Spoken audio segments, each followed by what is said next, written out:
Ladies and gentlemen, two of the biggest gaming companies in the world, which you would think would work with each other, have came to a disagreement, and I find this very interesting for a couple different reasons. So let's just go ahead and break down this situation. So whether you want to admit it or not, Fortnite is one of the biggest gaming companies of all time at this point. Since I've been able to play it, I've been playing Fortnite the entire time, and I actually quite enjoy it. I like that it's cross-platform, you can play with pretty much anybody in the world, it's free to play, you don't have to spend any money, and it's just a game that you turn off your brain and play. It seems like Nintendo would love to have some of their IPs as Fortnite skins, but it turns out it gets pretty tricky. So before we get started, if you could, hit a like and subscribe, it would really mean the world to me, and let's just go ahead and get right into this video. Former Epic Games creative chief reveals why a Samus Aran skin never came to Fortnite. Out of all of the amazing Nintendo IPs, Samus just seems like it would work perfectly. Fortnite could have added a Samus Metroid skin for its players, but Nintendo's demands led to it not happening. This comes courtesy of Epic Games' former chief creative officer, who revealed some interesting details about the potential Fortnite deal and how it fell apart. And yeah, without even reading, obviously it's Nintendo's fault this didn't happen. Former Epic Chief Creative Officer Donald Mustard recently spoke with GameFile about the deal, shedding some light on the matter.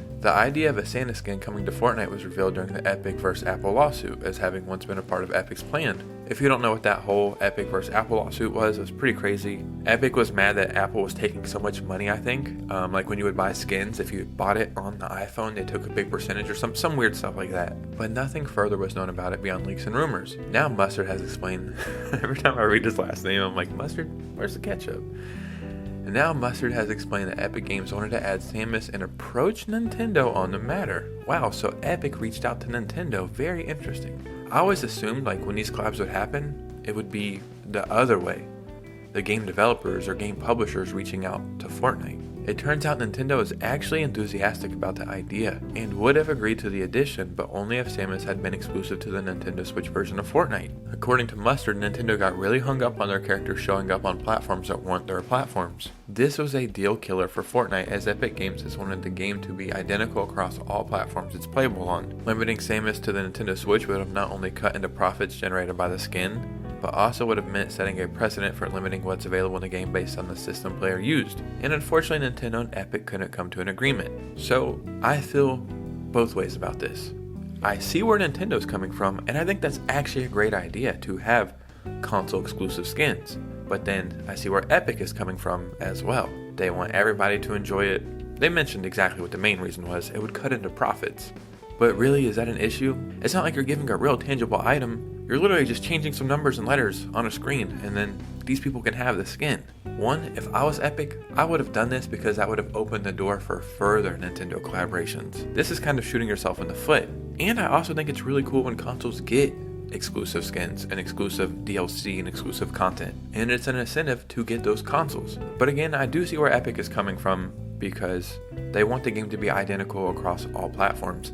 And if they would have said yes to Nintendo's demands, well, then that would have opened them up to other demands from other, collaborations in the future. They would be like, well, Nintendo did this.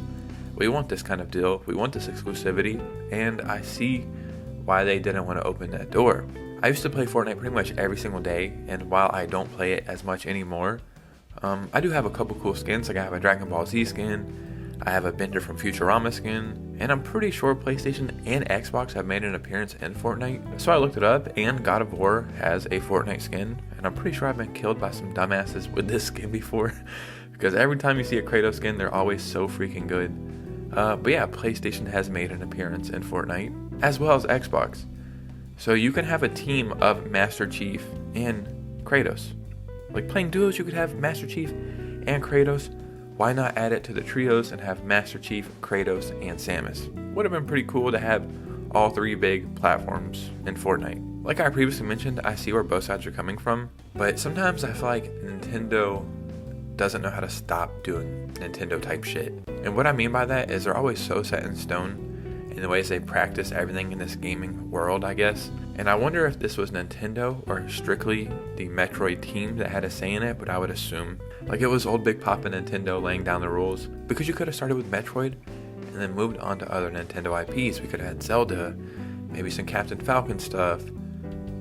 And what does Nintendo like in the whole grand scheme of things? They love making money. This is something that you could do where you legit don't have to do anything. You can't just sit back and collect a huge fat check. Yes, I like console exclusive stuff. I think it's part of the identity of consoles.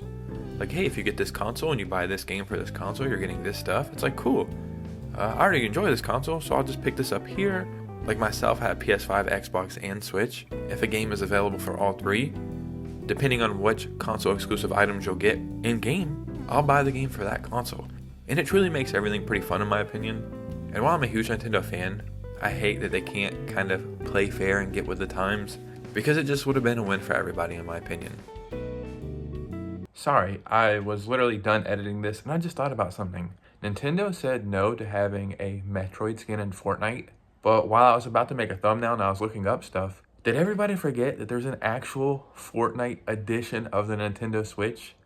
Like, Nintendo actually said yes to having, out of all the special edition Nintendo Switches in the world, there's an actual Fortnite Nintendo Switch.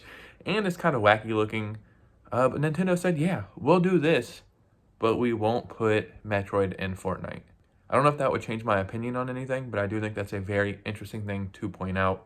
And I'm not sure which way that would play. Like, would that help Nintendo to say no, like we already did this Fortnite collab with you? Or would that help Fortnite by saying, look, you guys already gave us a special edition Nintendo Switch. Let us just add Metroid. So, I don't know. I thought I would add that little bit. Ladies and gentlemen, what do you think about all this? Do you think Nintendo had a point keeping the Metroid skin exclusive to the Switch? Or do you think it should have been available on all consoles? I'd love to hear your thoughts and opinions.